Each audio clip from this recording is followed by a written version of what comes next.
अब शुरू होने जा रहा है देश का सबसे बड़ा मुकदमा, आपकी अदालत, रजत शर्मा के साथ।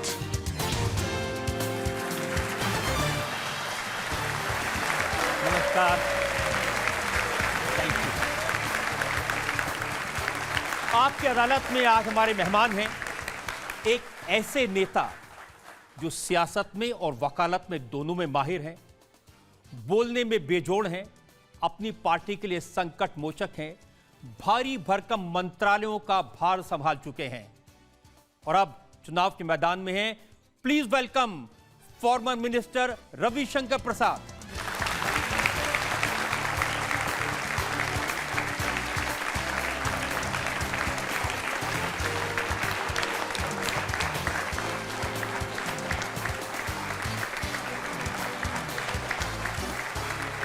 और अब आमंत्रित कर रहा हूं आपकी अदालत में हमारे आज के जज को। हमारे जज बेहद खास हैं, 30 साल का पत्रकारिता का अनुभव है, ऑथर हैं, एक्टिविस्ट हैं और सेंट्रल इंफॉर्मेशन कमिश्नर रह चुके हैं। प्लीज वेलकम उदय महूरकर।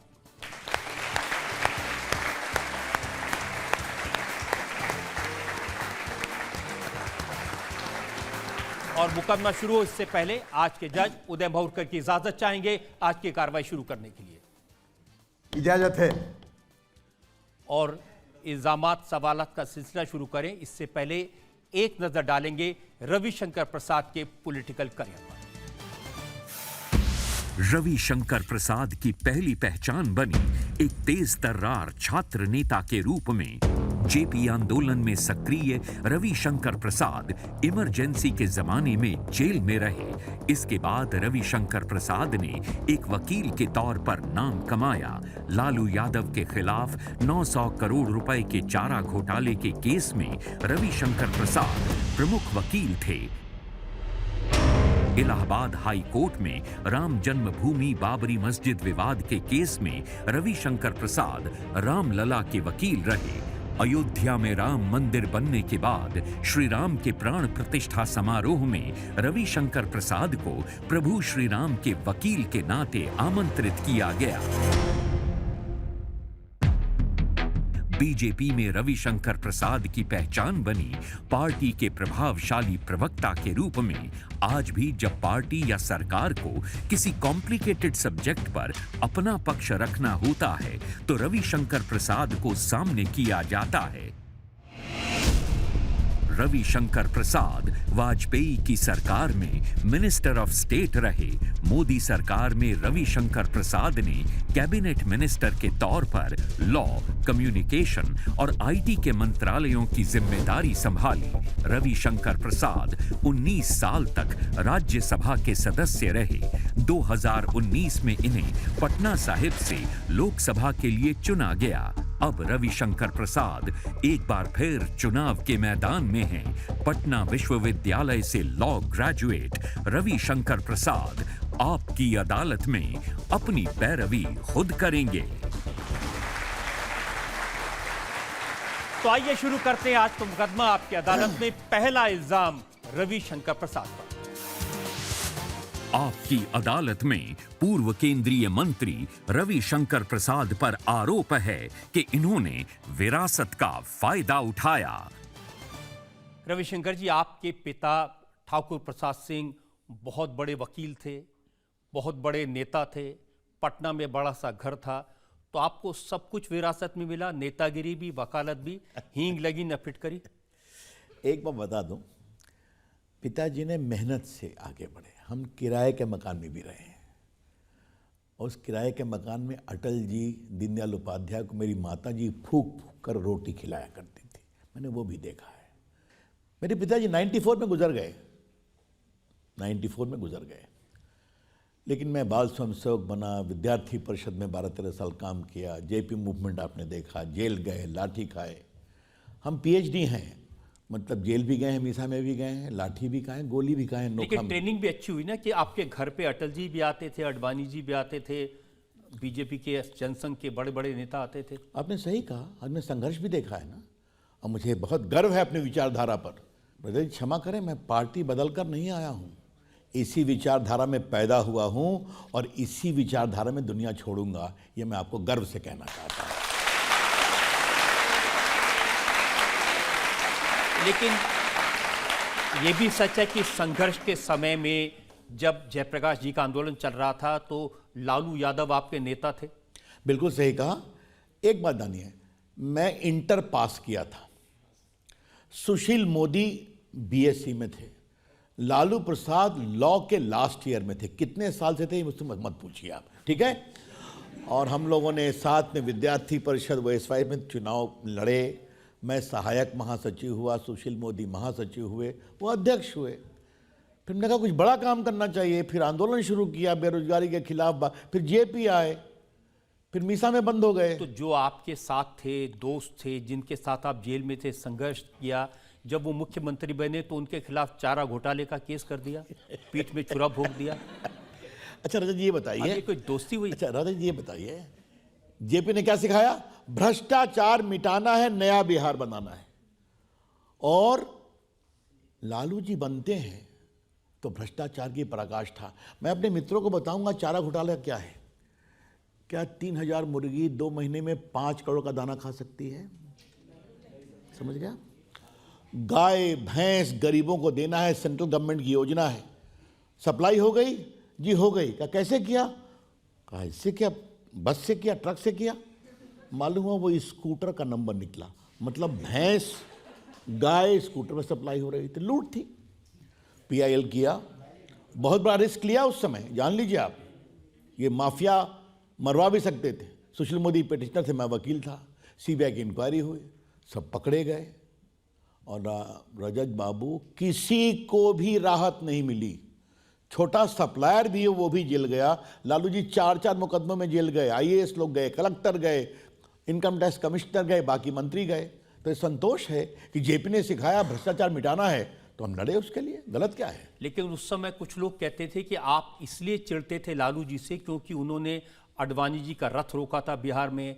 अडवाणी जी के राम रथ को रोककर उन्होंने अडवाणी जी को जेल में डाल दिया था और आप अडवाणी जी के वकील थे। जी सही कहा, हम भी उनके वकील थे। उन्होंने मुझे बुलाया था, मैं पटना हाईकोर्ट में वकालत करता। लेकिन राजा जी मुझे ये बताइए, क्या लूट का लाइसेंस मिला था लालू जी को जीतने के बाद? लालू जी तो सेक्युलर बन गए और आप बन गए कम्युनल, क्योंकि आप उसके बाद रामलला के वकील बन गए, भगवान श्री राम के वकील।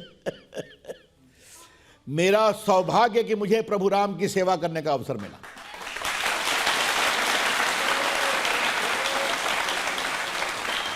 और ये बात मेरे साथियों मैं बहुत विश्वास से कहूंगा, मैंने सुप्रीम कोर्ट में कहा था, 2004 से मैं सुप्रीम कोर्ट आ गया।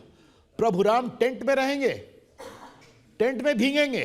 बाबरी मस्जिद इबादत की नहीं, दास्ता की प्रतीक थी। लेकिन सुप्रीम कोर्ट ने फैसला किया।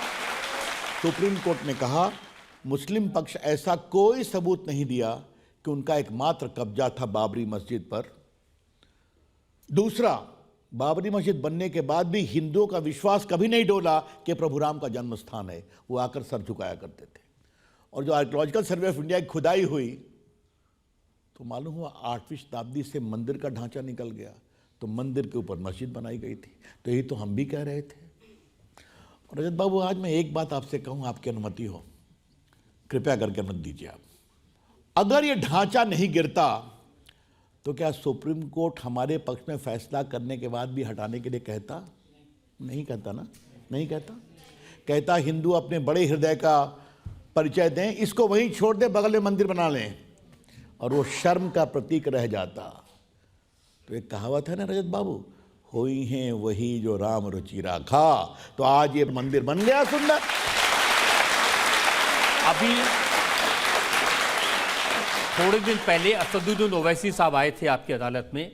उन्होंने कहा कि मैं तो ये मानता हूं कि बाबरी मस्जिद थी, आज भी बाबरी मस्जिद है और बाबरी मस्जिद ही रहेगी। अच्छा, दिन में सपने देखने में कोई मनाही है क्या? अच्छा ये बात देखिए, प्रभु राम के मंदिर का, और मैं उस दिन था वहां पर, आज जो भव्य अयोध्या बन रही है, सोच क्या है उसके पीछे? वेटिकन अच्छा बने, मक्का भी अच्छा बने, हमारे रामलल्ला रहेंगे गली कूचड़ और कीचड़ में रहेंगे? हमारे रामलला का आराध्य केंद्र भी दुनिया का सबसे खूबसूरत शहर बनना चाहिए, वो बन रहा है। और आप लोग से आग्रह करूंगा, वहां जो लता मंगेशकर चौक है वहां जरूर जाना। और क्या वो वीणा लगी है और दिन भर लता जी के राम के गाए हुए भजन बनते हैं, माता सरयू का तट है। और आज देखिए 50 करोड़ लोग तो पहुंच गए देखने वाले। तो इसीलिए तो कहा जा रहा है कि भारतीय जनता पार्टी इस राम मंदिर को इस्तेमाल कर रही है चुनाव में वोट लेने के लिए। ये ना, बिल्कुल नहीं। देखिए ये तो तर्क आज से क्या, आप तो बड़े वरिष्ठ संपादक हैं रजत बाबू। जब से आंदोलन शुरू हुआ तब से कह रहे हैं कि खाली वोट के लिए इतने लोकसभा के चुनाव आए, 14 जीत गए, 19 जीत गए, 24 तो 400 के पार जाएंगे, अलग बात है। लेकिन मंदिर बनाएंगे। और आज मैं आपके माध्यम से, देखिए जो उनकी आंखें हैं ना, ये आंखों की सोच हमारे प्रधानमंत्री की है कि इस आंखों को सुंदर बनाओ। राम जी की मुस्कुराहट, रामनवमी में वहाँ सूर्य की किरण उनके माथे पे आनी चाहिए, ये सब सोच। और जो पूरी कमेटी बनी, ईमानदारी से काम होना चाहिए, इसमें अमित शाह जी ने बहुत बड़ी भूमिका निभाई। और आज चूंकि मैं वहाँ वकील रहा हूँ तो मैं चंपत राय जी का विशेष रूप से नाम लूँगा, जो सचिव हैं। कितना बड़ा काम किया, कितना सुंदर मंदिर बना। और इस मंदिर में मेरे नौजवान साथी, सीमेंट का प्रयोग नहीं है, लोहे का प्रयोग नहीं है। लोहा की उम्र है 100 साल, सीमेंट की उम्र है 125 साल। ये पारंपरिक जो भारत की मंदिर निर्माण प्रक्रिया है, पत्थर, पीतल का वो कांटी और तांबे के तार से लपेट करके तो आज बना है। आज देखो कितना भव्य बना है, आप जाए देखें तो हमें संतोष है रजत बाबू कि मैं एक छोटे से गिलहरी के रूप में इस आंदोलन में काम कर सका, इसका मुझे बहुत संतोष है। लेकिन लगता है राहुल गांधी के भाषण नहीं सुनते। वो जब न्याय यात्रा पर निकले तो लोगों से कह रहे थे कि आप लोगों ने राम मंदिर के प्राण प्रतिष्ठा का समारोह देखा, वहाँ पे आपको अंबानी दिखे, वहाँ आपको अडानी दिखे, वहाँ पे अमिताभ बच्चन दिखे, वहाँ ऐश्वर्या राय का डांस दिखा, लेकिन गरीब आदमी नहीं दिखा। अच्छा, मैं तो वहाँ था ना, वहाँ ऐश्वर्या तो कहीं नहीं आई थी। अब राहुल गांधी को कौन होमवर्क करके देता है, ये समझ में नहीं आता। अरे थोड़ा तो समझा करें। अब जाते हैं मंदिर में, कहते हैं कि मैं भी हिंदू हूँ, अपना गोत्र बताते हैं। अब अभी क्या बोले कि हिंदू को शक्ति का मुझे विरोध करना है। मेरा खाली कहना है कि राम जन्मभूमि आंदोलन से जितनी बड़ी संख्या में गरीब जुटे हैं, ये जो 50 करोड़ लोग आ रहे हैं वो सभी अमीर हैं क्या? कृपया करके राहुल गांधी सब कुछ बोलें, इस देश के गरीबों के राम के प्रति आस्था का अनादर नहीं करें। मैं यही कहना चाहता हूं। लेकिन मैं आपसे बड़ा सवाल करता हूं, और ये सवाल मेरा राहुल गांधी से भी है, वामपंथियों से भी है। जिस तरह की हल्की बात आप हिंदू देवी देवताओं के बारे में करते हैं, क्या किसी दूसरे देवता पंथ के देवता के बारे में करेंगे? आपकी करने की हिम्मत होगी क्या? नहीं ना। हम मानते हैं कि हर पंथ के देवी देवता को सम्मान करना चाहिए, हिंदू हो, मुस्लिम हो, क्रिश्चियन हो, कोई भी हो। लेकिन आप दूसरे का तो पूरा सम्मान करेंगे, हमारे प्रभु राम, प्रभु कृष्ण, महादेव, सनातन पर इस तरह की भौंदी टिप्पणी करेंगे, ये उचित नहीं। तो जनता जवाब देगी, उनको कसकर देगी। तो जनता में से पूछते हैं, जनता में जो लोग सवाल पूछना चाहते हैं, एक दो सवाल ले सकते हैं हम। जी, मेरा प्रश्न रामलला के वकील से है कि सर, अयोध्या में तो भगवान श्री राम का भव्य मंदिर बन गया है, लेकिन काशी और मथुरा में हमें कितना और वेट करना पड़ेगा? प्रभु राम थे मर्यादा पुरुषोत्तम, तो न्याय की मर्यादा से उनका भव्य मंदिर बना है ना, तो हमें मर्यादा में विश्वास करना चाहिए। वहाँ भी केस चल रहा है, देखेंगे। लेकिन मैं आपके इस भावना के बिल्कुल साथ हूँ कि देश के करोड़ों हिंदुओं, क्या दुनिया के लोगों की अपेक्षा है कि एक भव्य मथुरा में मंदिर बनना चाहिए जन्म स्थान पर, और काशी में तो काफ़ी काम हुआ है और होना चाहिए। तो चिंता मत करिए, मैं आपसे इतना ही कहूँगा, प्रभु राम के मंदिर की प्रतिष्ठा सनातन धर्म के उदय की वेला है, ये भारत के उदय की वेला है। सियासत और वकालत के अलावा आपके क्या शौक हैं? आप खुद को रिलैक्स कैसे करते हैं? एक तो मैं किताबें बहुत पढ़ता हूँ रात में, इतिहास की किताबें, संस्कृति संस्कार की किताबें। मुझे संगीत का बहुत शौक है, खास करके शास्त्रीय संगीत, भजन तो सुबह सुनता हूँ, तो उससे काफ़ी रिलैक्स होता हूँ। लेकिन 17-18 घंटे काम करना है तो काम में ही रिलैक्सेशन मिलना चाहिए। जैसे रजत बाबू देश के इतने बड़े एडिटर हैं, 30 साल से आपकी अदालत है, तो इसी में उनको संतोष मिलता है। तो गुड वर्क करने के कारण जो सेटिस्फैक्शन मिलता है उसका मज़ा कुछ और होता है, तो वो मैं उसको बोलूँगा। मैंने सुना है कि जवानी के दिनों में आप माउथ ऑर्गन बजाते थे और गाना बजाते थे, मेरे सपनों की रानी कब आएगी थी। अच्छा ये बताइए, अगर जवान हृदय मचलेगा नहीं, गाना नहीं गाए तो क्या करेगा? मुझे बताइए। इतने बच्चे बैठे हुए हैं। अब मैंने एक बार, मेरी माताजी ने मुझे एक मेले से माउथ ऑर्गन खरीद दिया। अब मैंने बजाते बजाते देखा कि सुर में आ रहे हैं। फिर मैंने उनसे कहा कि मुझे अच्छा माउथ ऑर्गन खरीदो। तो उस समय आराधना पिक्चर आई थी, और आराधना में मेरे सपनों की रानी आएगी, तो वो सुजीत कुमार जो राजेश खन्ना के को ड्राइवर थे, माउथ ऑर्गन बजा रहे थे। तो ये गाना मैंने वहीं से बजाना शुरू किया, तो अच्छा लगा, अच्छा बजा लेता तो था। सपनों की रानी मिली या नहीं? वैसे आपने सही कहा, मेरे सपनों की रानी डॉक्टर माया शंकर मेरे साथ पढ़ती थी, इतिहास में, पॉलिटिकल साइंस में था, लेकिन उनसे शादी करने का फैसला मैंने एमए करने के बाद किया। वो पटना यूनिवर्सिटी में योग प्रोफेसर थी, वो स्पीक में के अध्यक्ष हैं, तो मिल गई तो मिल गई। तो आइए एक ब्रेक के रुकते हैं, और ब्रेक के बाद आपकी अदालत में रविशंकर प्रसाद पर इल्जाम और सवालात का एक और दौर। ये सारा काम मोदी जी के निर्देश पर मैं ही देख रहा था बाकी लोगों के साथ में। 220 करोड़ डोज लगा देश में, आपके मोबाइल पर खबर आई। ये काम हो सकता है। Welcome back. आपकी अदालत में आज हमारे मेहमान हैं केंद्र सरकार के पूर्व मंत्री रविशंकर प्रसाद। आपकी अदालत में अगला इल्जाम। आपकी अदालत में बीजेपी लीडर रविशंकर प्रसाद पर इल्जाम है कि ये मौका परस्ती की राजनीति करते हैं।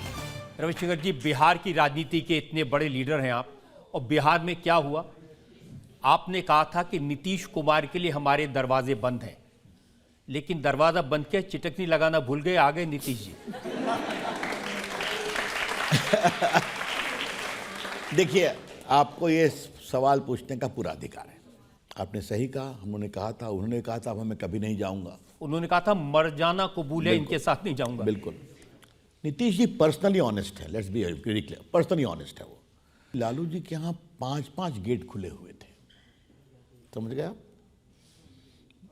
एक गेट, बेटी का गेट, बड़े बेटे का गेट, पत्नी का गेट, छोटे बेटे का गेट, वो कुछ कर नहीं पा रहे थे। और जो उनकी तबीयत खराब हुई, जो अंदर से टूटे हुए थे, तो कहा हम लोग का भी था कि ये आप चल नहीं सकते। तो हमने कहा पहले नहीं मालूम था क्या? कहा उन्होंने कहा था, लेकिन अब बताइए, चारा घोटाले में लालू जी 4-4 केस में जेल चले गए, फिर भी जमीन दो नौकरी लो। यही तो है रेलवे का स्कैम। और उन्होंने अपने जात के लोगों को भी नौकरी दिया जमीन लेने के बाद। ये क्या है? ये जो लूट की हवस है, ये कब तक चलेगी? लेकिन देखिए, आपने नीतीश जी के बारे में क्या कहा था, आपको याद दिलाता हूं। आपने कहा, मैं सब जानता हूं, आप जितना बोल रहे हैं उससे अधिक बोला था मैंने। आपने तो मीडिया से कहा कि ये क्या हो गया नीतीश बाबू को, बिहार इनसे संभलता नहीं, ये दिल्ली संभालना चाहते हैं और ये सपने देख रहे हैं प्रधानमंत्री बनने की। देखिए, ऐसा है, जो चीज़ रिकॉर्ड पर है वो सच्चाई है। जब हमारे विरोध में थे तो हमने कहा था, लेकिन हमें ये बताइए कि वो छोड़े क्यों? ममता जी को साथ लाया उन्होंने, राहुल गांधी से मिलने गए, वहाँ महाराष्ट्र में मिलने गए, सबको जुटाया, और जुटाने के बाद नीतीश तू साइड हो जा, बाकी नेतागिरी हम करेंगे। ये क्या मतलब है? तो उनको लगा कि एक तरफ, देखिए, उनको लगा सो लगा, लेकिन प्रशांत किशोर ने सही बात कही। उन्होंने कहा कि मोदी जी को लगा कि अगर ये इंडिया गठबंधन तोड़ना है तो नीतीश कुमार को पहले पलटा दो। मोदी जी को किसी सहारे की जरूरत है क्या? पूछ ली, जनता बैठी हुई है, हो गई बात। लेकिन मोदी जितने बड़े नेता हैं, तो वहां जो कह रहे थे कि चट्टानी एकता है इंडिया गठबंधन की, कहते थे ना, तुमने देखा तो सामने सामने आ गया। अब रोज आज मैंने सुना कि आपके आने के पहले महाराष्ट्र भी टूटने के कगार पर है। मैंने आते आते एक खबर मिली। देखिए, मैं चाहता हूं कि हमारे जितने साथी बैठे हैं एक बात को समझें, हम रिश्ता बनाते हैं तो बनाते हैं। अगर 14 में मोदी जी को बहुमत मिला फिर भी उन्होंने अपने एलाइज को मंत्री बनाया, 19 में और बड़ा बहुमत मिला फिर भी एलाइज को मंत्री बनाया। तो इसे कहते हैं रिश्ता निभाना। यहाँ रिश्ता कब बनता है, कब बिगड़ता है, कब टूटता है, कुछ पता ही नहीं चलता है। और ये लोग चले हैं देश को। तेजस्वी यादव कह रहे हैं कि इस बार तो चाचा बताए ही नहीं, बगैर बताए चुपचाप पलटी मार गए, बता तो देते। अब देखिए, तेजस्वी यादव छोटे हैं तो मैं थोड़ा अपना स्तर मेंटेन करता हूँ। अब उनके और उनके पिताजी में और उनके चाचा में क्या बातचीत हुई थी हमें क्या पता है। लेकिन मैं आपसे एक बड़ी बात रजत जी कहना चाहता हूँ। अब ये तोड़ जोड़ मरोड़ की पॉलिटिक्स खत्म हो रही है, अब परफॉर्मेंस की पॉलिटिक्स आ रही है। अब देश की जनता एक्सपेक्ट करती है जिस नीति पर चले हो उस पर चलो। नीति, नियत और नेता। अच्छी सरकार बनाओ, अच्छा करोगे आशीर्वाद देंगे, नहीं करोगे बाहर करेंगे। ये ज्यादा जोड़ तोड़ मत करो। अच्छी बात है ना, देश में होना चाहिए। आप कह रहे हैं कि आप तेजस्वी की बातों के कुछ नहीं कहते, वो छोटे हैं, लेकिन उनके खिलाफ केसेस करने में तो पीछे नहीं रहते हैं। अब आप मुझे प्रोवोक क्यों कर रहे हैं? उनकी उम्र कितनी है, कितनी प्रॉपर्टी है उनके पास, जरा एक बार दिखा दीजिए। सब चार्जशीट में है। ये कहां से आई भाई? अरे वो कह रहे हैं कि जब हमारे दाढ़ी नहीं आई थी तब हमारे पास प्रॉपर्टी आ गई। ऐसा कैसे हो सकता है? मैं भी देश का एक छोटा मोटा वकील हूं मेरे साथियों। इतनी प्रॉपर्टी क्या हम तो सोच भी नहीं सकते। ये कहां से आ गई भाई? तो देखिए, आपके कारण यानी मीडिया के कारण और जनता के कारण आज सच्चाई छुप नहीं सकती बनावट के वसूलों से। लेकिन तेजस्वी का एक आर्गुमेंट तो ठीक है कि जब उनकी सरकार थी वो लोगों को नौकरियां दे रहे थे और आपने उनके घर में ईडी सीबीआई भेज दिया, काम अटका दिया। कितना दे रहे थे नौकरी, ये बहुत बड़ी बात हुई है। चलिए हम लोग कुछ जवाब देंगे चुनाव के बीच में, समझ गए ना। आज digital India, make in India, startup India, आज भारत में एप्पल बन रहा है, भारत में सैमसंग बन रहा है, 1 लाख करोड़ का मोबाइल बाहर में एक्सपोर्ट हो रहा है। तो ये काम हो सकता है। डिजिटल इंडिया में देखा किस तरह पूरे कोरोना में आप वर्क फ्रॉम होम आपने देखा था ना, आपने स्टडी घर से किया था ना, कोर्ट की सुनवाई घर से हुई थी ना।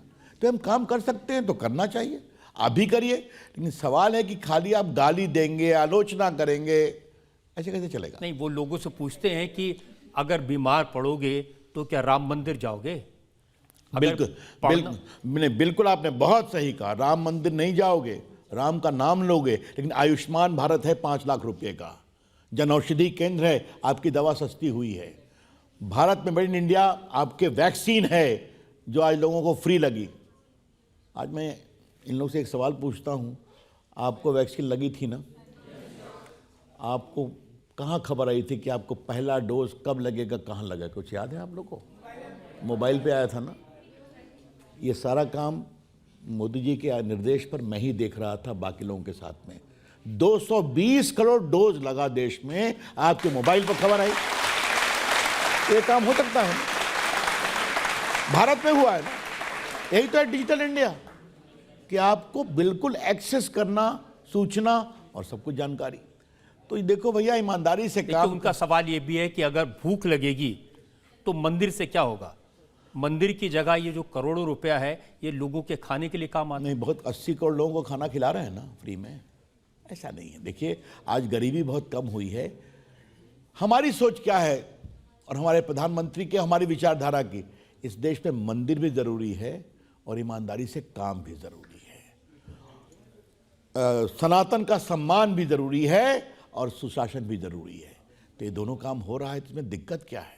सुरक्षा भी जरूरी है। कोई भारत की ओर देखेगा तो पिटाई भी करेंगे और आवश्यकता हुई तो घर में घुसकर भी मारेंगे। ये भी होना चाहिए, क्यों नहीं होना चाहिए? मोदी जी तो बिहार के बारे में बार बार कहते हैं कि यहाँ परिवारवाद की राजनीति ने खराब कर दिया बिहार को। अब आप देख लीजिए, लालू जी हैं, सजायाफ्ता हैं तो लड़ नहीं सकते, पत्नी मुख्यमंत्री हैं, एमएलसी रही हैं, बेटा 2 बार डिप्टी चीफ मिनिस्टर हैं, दूसरे बेटे मिनिस्टर हैं, एक बेटी राज्यसभा में एमपी है, 2 बार लोकसभा हारी, तीसरी बार लड़ रही मीसा भारती। अब दूसरी बेटी आ रही है कि भाई हम भी क्यों पीछे, लड़ लो भाई। मेरा सवाल रजत बाबू ये है कि लालू जी के साथ यादव लोगों ने बहुत वोट दिया, कोई गरीब यादव विधायक उनका मुख्यमंत्री क्यों नहीं बन सकता, डिप्टी सीएम क्यों नहीं बन सकता? तो नहीं बनेगा। देश ने मोदी जी के काम को देखा है। नरेंद्र मोदी की अगुवाई में भारत कहां से कहां पहुंच गया, ये देश ने देखा है। दुनिया की 5वीं इकोनॉमी हो गया, ये देश ने देखा है।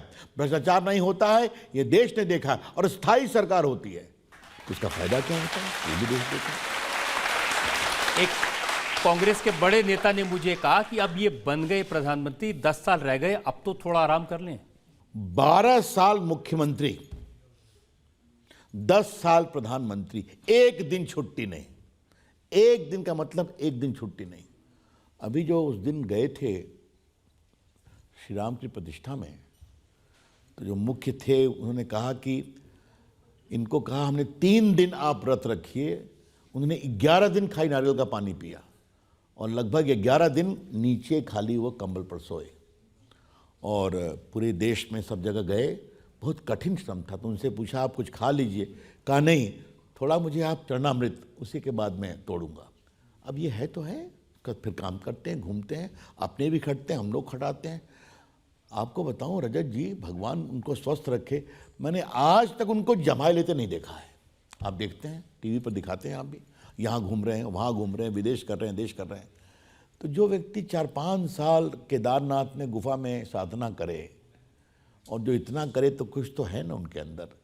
तो हमें गर्व है कि नरेंद्र मोदी ऐसे महान नेता, महान साधक, योग्य नेता देश के प्रधानमंत्री हैं और वो देश भी गर्व करता है। यहाँ एक और ब्रेक के रुकते हैं और ब्रेक के बाद आपकी अदालत में रविशंकर प्रसाद पर इल्जामात और सवालात का एक और दौर। अरविंद केजरीवाल अकेले ऐसे नेता हैं जो नरेंद्र मोदी को चुनौती दे सकते हैं, चैलेंज कर सकते हैं, इसलिए उनको पकड़ के जेल में डाल दिया। अच्छा ये बताइए, आपको अपना सर्टिफिकेट खुद देने पर कहाँ मनाही है? आप तो काशी में गए थे लड़ने के लिए, हार गए। Welcome back. आपकी अदालत में आज हम मुकदमा चला रहे हैं पूर्व केंद्रीय मंत्री रविशंकर प्रसाद पर। आपकी अदालत में अगला इल्जाम। आपकी अदालत में बीजेपी लीडर रविशंकर प्रसाद पर आरोप है कि इनकी सरकार ईडी सीबीआई का गलत इस्तेमाल करती है।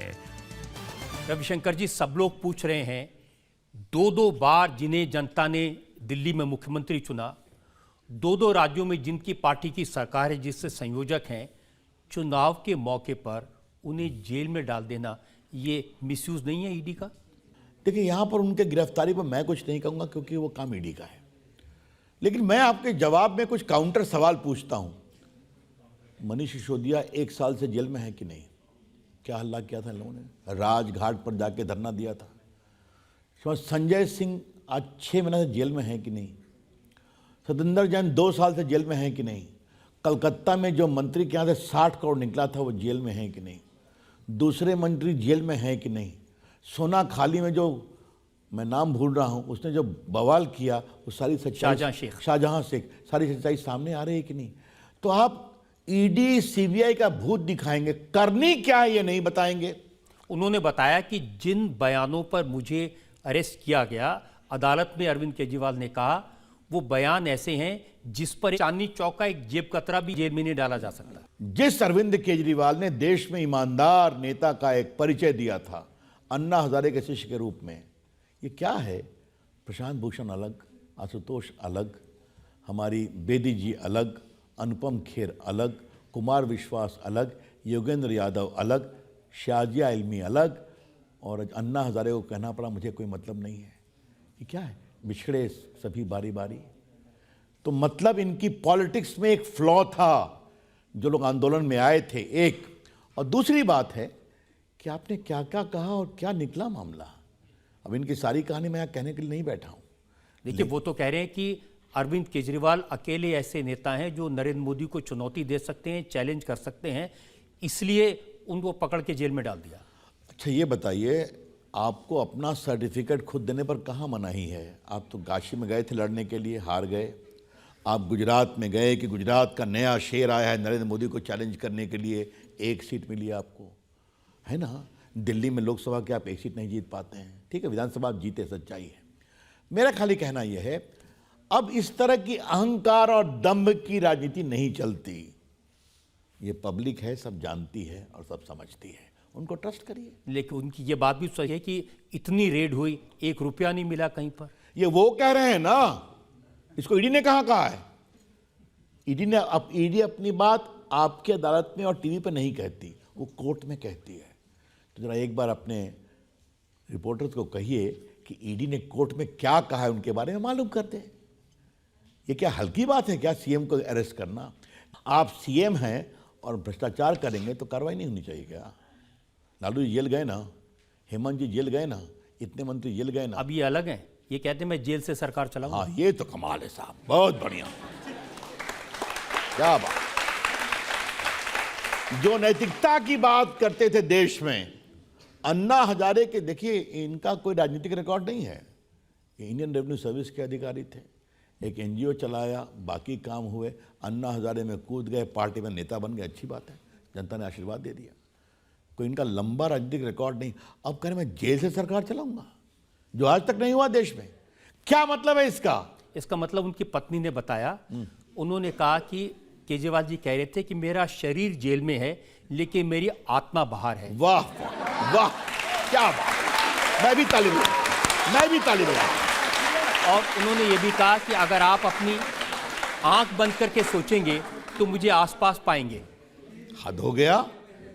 माने एक व्यक्ति जो इंडियन रेवेन्यू सर्विस का आदमी हो, जो आईआईटी खड़गपुर से ग्रेजुएट हो, जो टाटा स्टील में काम कर चुका हो, जो अन्ना हजारे का शिष्य हो, वो ऐसी बात करेगा तो देश की राजनीति कहाँ जा रही है? बहुत पीड़ा हुई। इससे अधिक मुझे कुछ नहीं कह पाऊंगा। और अगर वो सोचते हैं तो एक शब्द है, a very new low in the politics of India. Bharat की राजनीति में शर्मिंदगी की पराकाष्ठा है। एज अ फ्यूचर लॉयर मैं आपसे ये जानना चाहता हूँ, क्या अरविंद केजरीवाल जेल से अपनी सरकार चला सकते हैं? Is he legally allowed to run his government from jail? लोकतंत्र में हर चीज कानून से नहीं चलता, लोकतंत्र लोक लाज से चलता है। अब केजरीवाल ऐसा पढ़ा लिखा, मैगसा award winner, IIT graduate, Anna Hazare का शिष्य अगर ऐसी बात करेगा तो फिर वही है, ये तो बेशर्मी की पराकाष्ठा है। और मैं क्या बोलूँगा? रविशंकर जी, ये ठीक है, उनकी बेशर्मी की बात करते हैं, लेकिन ये भी तो सही है कि ऐसे लोग जिन पर इल्ज़ाम लगे, अब आप कोल मिनिस्टर थे, नवीन जिंदल पर उस समय कोल माइंस में घपला करने का आरोप लगे, ईडी का केस बना, लेकिन आपकी पार्टी ने उनको अपने साथ ले लिया, अच्छा, टिकट दे दिया। वो ट्रायल सफ़र कर रहे हैं ना, हमने सुना है वो ट्रायल सफ़र कर रहे हैं, तो सफ़र कर रहे हैं। अजीत पवार, हाँ, उनका केस चल रहा है। अशोक चौहान, कई जगह उनका कोर्ट स्टे हुआ है। अशोक चौहान में जहाँ तक मेरी जानकारी है उनको कुछ कोर्ट से बंधन मिली है। देखिए, मैं फिर आपसे कहता हूँ, राजनीति में जो लोग हैं, अगर कार्रवाई हुई, अगर आप मुझे बताइए कि मोदी ने कार्रवाई रोक दी, केस वापस कराया, तो फिर मैं आपके सवाल को लूँगा। एक भी ऐसा नहीं हुआ। कई बार आपको राजनीतिक कारणों से फैसले करने पड़ते हैं, लेकिन सवाल जो ईमानदारी का है, शुचिता का है, इस पर कोई कॉम्प्रोमाइज़ नहीं करता। देखिए, इसीलिए ममता बनर्जी को सवाल उठाने का मौका मिलता है। वो कहती है कि Bharatiya Janata party washing machine है, करप्ट आदमी इसमें घुसता है और दूध का दुलाव के बाहर निकलता है। आज बंगाल में क्या हो रहा है? बूथ कैप्चर होता है, सोना खाली में बेटियों की इज्जत लूटी जाती है और वो चुप रहती हैं। कितना भ्रष्टाचार हो रहा है, हिंदू संस्कार संस्कृति पर पिटाई होती है, ये ठीक नहीं है। इसलिए ममता और आपके भतीजे क्या क्या करते हैं हमसे मत पूछिए आप, फिर आप कहेंगे कि मैं पर्सनल हो रहा हूँ। उनके खिलाफ एक कार्रवाई चल रही है ना, कई बार सुप्रीम कोर्ट गए ना, रिलीफ मिला क्या? तो खैर पॉलिटिकल बात वो ममता जी व्यंग करती है, इसमें कोई शक नहीं है, व्यंग करने दीजिए आप। लेकिन जनता इस बार बंगाल में ऐतिहासिक निर्णय देने वाली है, मैं आपसे कहने आता हूँ। ये तो जनता फैसला करती है। जनता से हम एक दो सवाल ले सकते हैं अभी। जिस स्पीड से कांग्रेस के नेता बीजेपी ज्वाइन कर रहे हैं, ऐसे तो कांग्रेस खत्म हो जाएगी। आपको नहीं लगता देश में एक स्ट्रांग अपोजिशन होना चाहिए? बिल्कुल सही कहा आपने। I totally agree with. लोकतंत्र के लिए एक अच्छा अपोजिशन होना चाहिए, लेकिन अपोजिशन बच के रहे, ठीक रहे, इसका कॉन्ट्रैक्ट हम कैसे ले सकते हैं? अब उनके नेता ही अपनी पार्टी को नहीं बचाएं। फिर वही कहूँगा, राहुल गांधी 10 साल से हार रहे हैं, फिर क्या कहते हैं, आई एम ऑलवेज राइट। तो इसका हम क्या जवाब दें? नहीं, राहुल गांधी ये भी कहते हैं कि जनता हमें वोट डालती है, लेकिन ईवीएम में वो वोट कमल पर छप जाता है। वो कहते हैं राजा की आत्मा ईवीएम में है, ईवीएम हट जाए तो मोदी जी नहीं जीत पाएंगे। अच्छा ये बताइए, अभी हिमाचल में वोट पड़ा, उनकी सरकार बनी ना, अभी कर्नाटक में उनकी सरकार बनी ना, तो क्या मतलब है इसका? आप मनमोहन सिंह 10 साल रहे प्रधानमंत्री, ईवीएम से रहे ना। अखिलेश यादव सीएम बने यूपी के, तो ईवीएम से बने ना। ममता जी 2 बार मुख्यमंत्री बनी, ईवीएम से बनी है ना। तो आप जीते तो ईवीएम ठीक, आप लोकसभा में हार जाए तो ईवीएम खराब। अब इसका हम क्या जवाब दें? तो फिर एक ही बात कहूँगा, राहुल जी, और ये बात मैं बड़ी जिम्मेदारी से कह रहा हूँ, राहुल जी आप पॉलिटिक्स में जहाँ हैं, अपनी काबिलियत से कम आप इसी कारण हैं कि आप राजीव गांधी के बेटे हैं, इंदिरा जी के पोते हैं, नेहरू जी के परपोते हैं, मोतीलाल नेहरू के परपोते हैं। तो अपने उस संस्कार का तो याद रखिए। अब उस पर भी आप इतनी हल्की बातें करेंगे, ये ठीक नहीं है। ये बात राहुल गांधी को पहली बार एक नेक सलाह रजत जी के कार्यक्रम में मैं दे रहा हूं। स्वीकारेंगे तो अच्छी बात है। यहां एक और ब्रेक के रुकेंगे, और ब्रेक के बाद आपकी अदालत में रविशंकर प्रसाद पर इल्जाम और सवाल का एक और। झूठ बोलते हैं राहुल गांधी, और ये बात मैं बहुत जिम्मेदारी से कहना चाहता हूं। राहुल गांधी जी भारत की राजनीति में जिस तरह से झूठ बोलते हैं, बाहर जाएंगे क्या बोलेंगे? इंडिया में डेमोक्रेसी नहीं है। बोलते हैं कि नहीं बोलते हैं? Welcome back. आपकी अदालत में आज हम मुकदमा चला रहे हैं, सवाल पूछ रहे हैं रविशंकर प्रसाद से। आपकी अदालत में अगला आपकी अदालत में पूर्व केंद्रीय मंत्री रविशंकर प्रसाद पर इल्जाम है कि इनकी पार्टी लोकतंत्र को खत्म करना चाहती है। देखिए, राहुल गांधी, मल्लिकार्जुन खड़गे, जितने भी कांग्रेस के बड़े बड़े लीडर हैं, वो ये कहते हैं कि अगर इस बार नरेंद्र मोदी चुनाव जीते तो फिर संविधान खत्म हो जाएगा, इसके बाद कभी चुनाव नहीं होगा, हमेशा मोदी जी रहेंगे। मोदी जी गुजरात के मुख्यमंत्री रहे, हमेशा ये कहते थे ना, मौत का सौदागर क्या करेगा, गुजरात बेस्ट गवर्न स्टेट हो गया। आज 10 साल से प्रधानमंत्री हैं, तो भारत की इकोनॉमी 5वीं हो गई। और देखिए, भूलिए नहीं, फ्रांस और इंग्लैंड को छोड़ के आगे निकल गई। आज भारत का बिगेस्ट FDI इन्वेस्टमेंट है। भारत मिलिट्री पावर बन रहा है। आज भारत की बेटियों के प्रयास से चंद्रमा पर चंद्रयान पहुंच रहा है, आपको मालूम है। मंगलयान की बात हो रही है। तो India is becoming a space power, A military power. आज भारत के बच्चे स्पोर्ट्स में कितना बढ़िया कर रहे हैं, देखा है आप लोगों ने, कितना गोल्ड मेडल जीत के आते हैं। तो हर तरफ विकास हो रहा है। तो काम हम करें, यानी मोदी जी की अगुवाई में देश करे, और वोट उनको मिले, कैसे चलेगा? हमको बता दीजिए आप। उनकी प्रॉब्लम ये नहीं है, आप काम करो, उनके बैंक अकाउंट क्यों फ्रीज करते हैं? इलेक्शन के मौके पर कांग्रेस पार्टी के बैंक अकाउंट फ्रीज कर देंगे, और राहुल गांधी कहते हैं हमारे पास पैसे नहीं है रेल का टिकट खरीदने के, 2 रुपए नहीं है।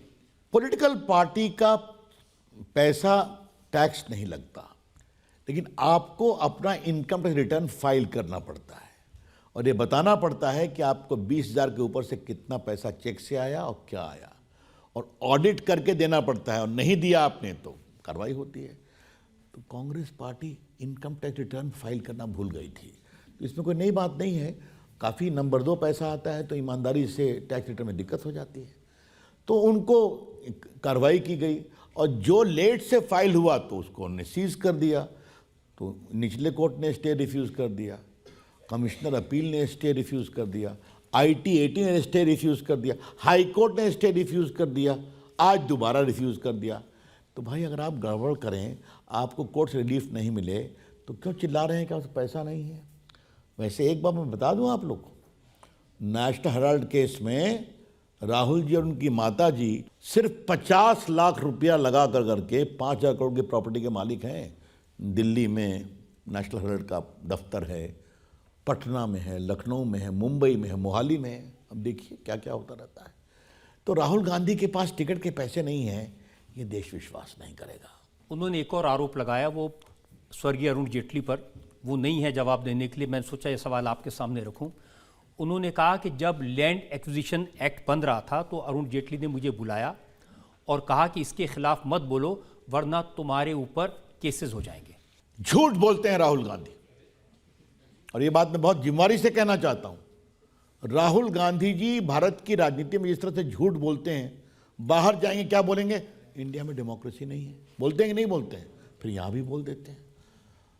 ऐश्वर्या राय कौन है क्या है छोड़ दीजिए, वो अयोध्या में कहीं दिखाई नहीं पड़ी, वहां बोल दिए कि वहां वो नाच रही थी। अब हम क्या जवाब दें इसका?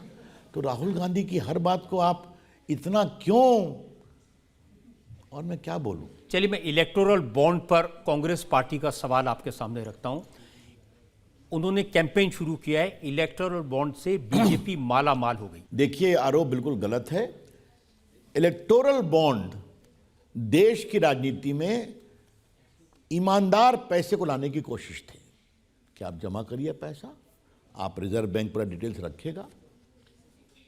वो काफ़ी पार्टियां, सब बीजेपी को भी मिला, कांग्रेस को भी मिला, टीएमसी को मिला, सीपीआई को मिला, सीपीएम को मिला। जो पार्टी को अधिक वोट मिलेगा उसको नोट भी अधिक मिलेगा।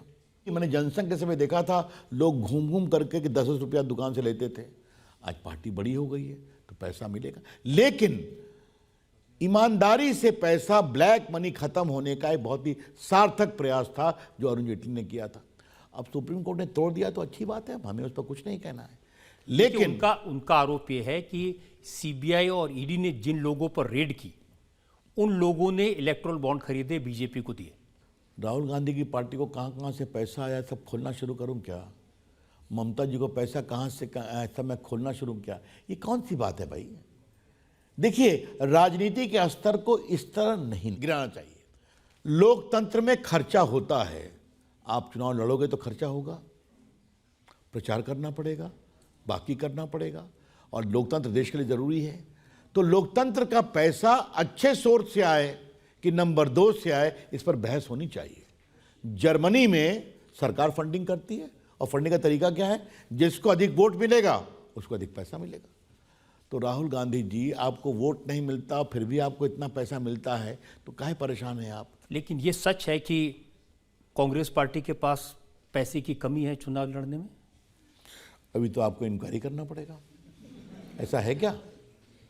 जो व्यक्ति 50-55 साल जो पावर में रहे हैं और आज भी पावर में हैं, वैसे कांग्रेस पार्टी के सोर्स ऑफ फंडिंग कई जगह से आते हैं, मालूम है ना आपको? आज पता नहीं आपके अदालत में हम राहुल गांधी पर इतना समय क्यों दे रहे हैं, क्यों दे रहे हैं?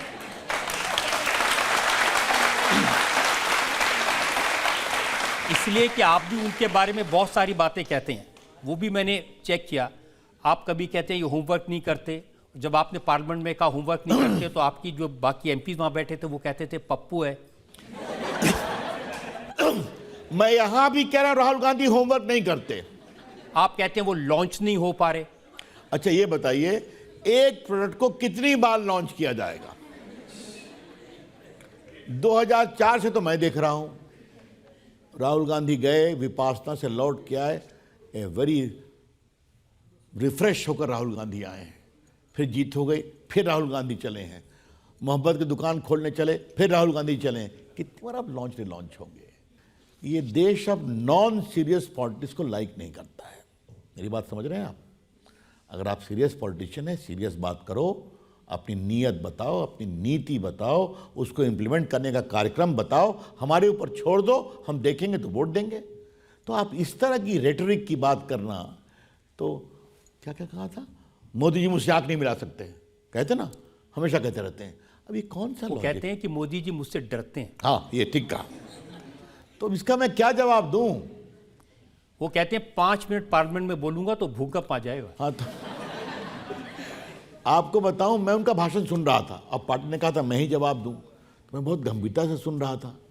अब फिर मैं खड़ा हुआ तो चले गए, तो हमने अपना भाषण सुन कर, रजत जी मैं भूकंप की प्रतीक्षा कर रहा था कि भूकंप अभी तक आया क्यों नहीं, हम लोग सही सलामत हैं। वो कहते हैं कि मोदी जी अडानी के कहने पर चलते हैं, सारी सरकार अडानी के लिए काम करती है। अरे बिल्कुल गलत है। अडानी का काम राजस्थान की सरकार में चला कि नहीं जब गहलोत की सरकार थी? अडानी का काम केरला में चलता है कि नहीं जहां पर सीपीएम की सरकार है, वो पोर्ट बना रहे हैं? अडानी ने ऑस्ट्रेलिया में माइन का काम लिया कि नहीं लिया जब मनमोहन सिंह थे भारत के प्रधानमंत्री? अरे देश के उद्योगपति आगे बढ़े, अच्छी बात है ना। मेरा प्रश्न आपसे है कि सर, जो अभी ऑपोजिशन ने मिलकर इंडिया अलायंस का फॉर्मेशन किया है, आपको लगता है कि अलायंस बीजेपी को टक्कर दे सकती है? देखिए, तो बीजेपी को कौन टक्कर देगा ये तो आप लोग तय करेंगे, देश की जनता तय करेगी। लेकिन देश का मूड तो 400 के पार है, समझ गए आप। और वो जनता जिस तरह से बात कहती है, हाँ। और देखिए, उसका कारण मैं बता दूं आपकी अनुमति से। जनता, स्टेबल गवर्नमेंट का फायदा क्या होती जनता ने देखा है। अगर नेता स्पष्ट है, पार्टी स्पष्ट है, गवर्नमेंट स्टेबल है, तो इंडिया कहाँ से कहाँ पहुँचता है ये देखा। रजत जी, मैं आपकी अनुमति से एक बात कहूँ, यहाँ पर हुआ था ना सर्जिकल स्ट्राइक, तो देखा आपने बालाकोट वगैरह में।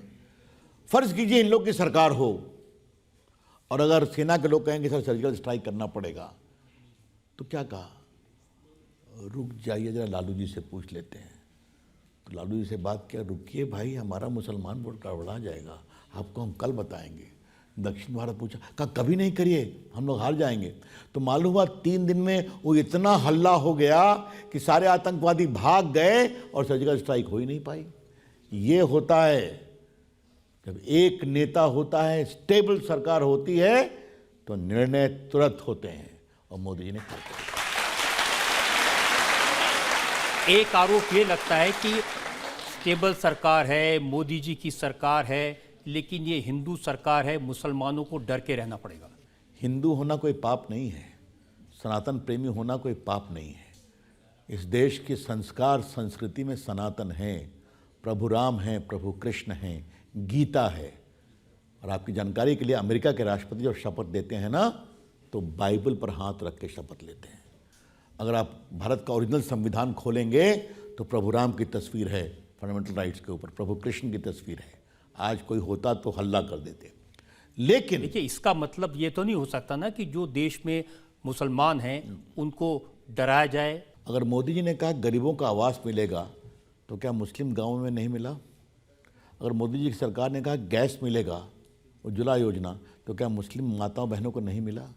अगर मोदी जी के निर्देश में digital India common service centre शुरू हुआ, टीका मुफ्त लगा, तो क्या ये कहा कि मुस्लिम लोगों को नहीं लगेगा? देखिए, मैं बहुत बड़ी बात कह रहा हूँ। हमें मुस्लिम वोट कम मिलता है, क्यों कम मिलता है अलग कभी चर्चा करेंगे। लेकिन अगर मोदी जी की सरकार आई तो सबका साथ, सबका विकास, तो सबकी चिंता करना। अगर 80 करोड़ लोगों को खाना खिला रहे हैं, तो क्या कहते हैं कि मुस्लिम गरीबों को नहीं खाना खिलाएंगे? अगर किसानों के पॉकेट में 11 करोड़ किसानों को पैसे दे रहे हैं 6,000 रुपया साल, तो क्या कहते हैं कि बटन दबा के पैसा भेजते हो तो मुस्लिम किसानों को नहीं? आप उनके शरीयत में इंटरफेयर करते हैं, उनके धर्म में इंटरफेयर करते हैं। आप कभी 3 तलाक का कानून बनाते हैं। मोदी जी के निर्देश पर 3 तलाक लाने का कानून लाने का कानून मंत्री को मुझे ही सौभाग्य मिला था। मैं बोलना चाहता हूँ 3 तलाक क्यों नहीं होना चाहिए। मैं उसको जब रिसर्च करा रजत जी, मैं यहाँ बहुत सी हमारी बहनें बैठी हैं और बेटियाँ बैठी हैं, 3 तलाक तलाक तलाक तलाक, शादी खत्म। कहा बताओ कैसे हुआ? पत्नी लेट से उठी, तलाक तलाक तलाक। रोटी जली हुई बनी, तलाक तलाक तलाक। यूपी में एक पत्नी मोदी जी का भाषण सुनने चली गई, लौट के आई, तलाक तलाक तलाक। एक मेरे से मिलने एक यंग आईटी प्रोफेशनल आई, और मेरी आंखों में आंसू आ गया सुन करके। कहा मैं आईटी प्रोफेशनल हूँ, मेरे पति दुबई में हैं, मेरी तीसरी बेटी हुई, व्हाट्सएप कर दिया तलाक तलाक तलाक। पाकिस्तान, हंसने की बात नहीं, पाकिस्तान तक में नियंत्रित हुआ है, ईरान में है, इराक में है, जॉर्डन में है, मलेशिया में है। यहाँ बस वोट का क्या होगा? और जब 3 तलाक का कानून आया रजत बाबू, क्या सोनिया जी, क्या मायावती जी, क्या ममता जी, सब ने विरोध किया था। लेकिन मोदी ने कहा करेंगे, और हमने ये भी कहा जेल भी जाओगे। आज देखिए कम हुआ है। तो 3 तलाक के पाप को हमने ढोया सिर्फ किस लिए? वोट के लिए। तो ये हमारे गर्व है हमारे प्रधानमंत्री। वोट के लिए तो चुनाव के मौके पर सीए के कानून लागू किए गए हैं। अब मुसलमानों को बताया जा रहा है कि तुमसे कागज मांगे जाएंगे। ये बिल्कुल गलत है। सीए 4 साल पहले पास हुआ, और सीए हिंदुस्तान के मुसलमानों से इसका कोई संबंध नहीं है। मैं फिर आज रजत शर्मा के इस कार्यक्रम में डिक्लेयर करता हूं कि कानून के छात्र के रूप में, एमपी के रूप में, फॉर्मर लॉ मिनिस्टर के रूप में बताता हूं कि सीए का कोई संबंध हिंदुस्तान के मुसलमानों से नहीं है। ये सिर्फ और सिर्फ अफगानिस्तान, पाकिस्तान, बांग्लादेश में बसने वाले हिंदू, सिख, पारसी, क्रिश्चियंस को भारत आने में मदद करने का कानून है। ये बताइए कि पाकिस्तान में हिंदुओं पर अत्याचार होता है कि नहीं? हिंदू बेटियों को वहाँ जबरन शादी करते हैं कि नहीं मुस्लिम आकर के? बांग्लादेश में होता है कि नहीं? तो वो कहाँ जाएंगे? तो हिंदुस्तान आएंगे। पड़े हुए हैं। हम क्यों नहीं उनके लिए राहत देंगे? रोहिंग्या को बसाओ, उनको रिफ्यूजी स्टेटस दो, ये खूब कहेंगे, लेकिन इनको नहीं दो, ये तो ठीक नहीं है ना, ये गलत है। एक सवाल और ले सकते हैं हम अभी। मेरा प्रश्न आपसे ये है कि इस बार बीजेपी की जो नेता है वो बहुत कॉन्फिडेंट नज़र आ रहे हैं, 400 पार के नारे लगा रहे हैं। ये 400 सर कैसे पार होगा? क्या थ्योरी है इसके पीछे? आप लोग कराएंगे और क्या? वोटर देखिए, जब 14 में वो जीते तो गवर्नमेंट स्टेबल करोगे, बहुमत मिलेगा। बहुमत तो नहीं मिलेगा तुमको, तो बहुमत 272 से 282 आ गए। 19 में क्या कहा? फिर जीतोगे, बहुमत लाओगे, तो जनता ने 303 पहुंचा दिया। तो ये तो जनता ने 10 साल में दिखाया है ना, तो अब तो हमने और काम किया है, तो जनता का आशीर्वाद मिलेगा, ये हमें पूरा विश्वास है। और भारत के बदलाव का समय है। India is on the cusp of great role for the world. दुनिया चाहती है कि भारत और आगे बढ़े, क्योंकि स्टेबल वर्ल्ड के लिए भारत का आगे बढ़ना जरूरी है। और मोदी जी दुनिया के नेता हैं, तो अच्छी बात है। तो मैं आपसे 4 तारीख को बात करूंगा, फोन करिएगा आप भी शर्मा जी, हमें देखें। रविशंकर जी, चुनाव का मौका है, हमने आपसे हर तरह के सवाल पूछे, हर तरह के इल्ज़ाम आप पर लगे, आपने बड़ी सफाई से, बेबाकी से जवाब दिया। हम एक ब्रेक के रुकेंगे और ब्रेक के बाद सुनेंगे आपकी अदालत में आज के जज महूरकर का फैसला।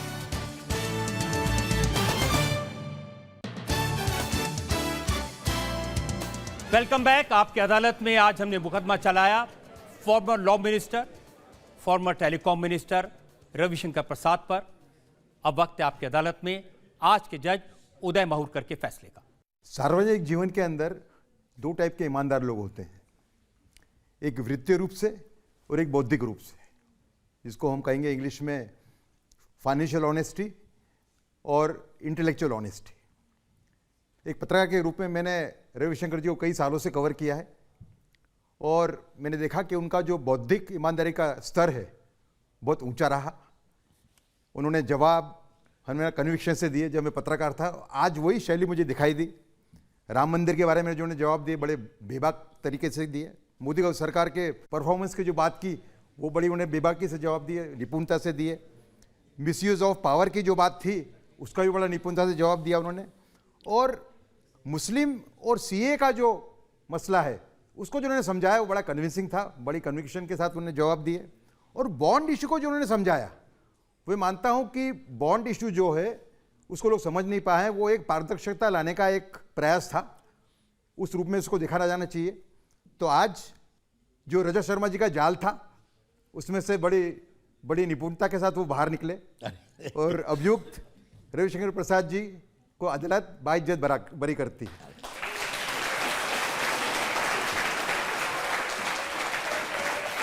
इस उम्मीद के साथ, इस विश्वास के साथ कि रविशंकर प्रसाद इसी तरह से जनता की सेवा करते रहेंगे, अपनी पार्टी के लिए लड़ते रहेंगे। आज का मुकदमा यहीं खत्म करते हैं। अगले हफ्ते आपसे मुलाकात होगी एक नई शख्सियत के साथ। तब तक के लिए नमस्कार।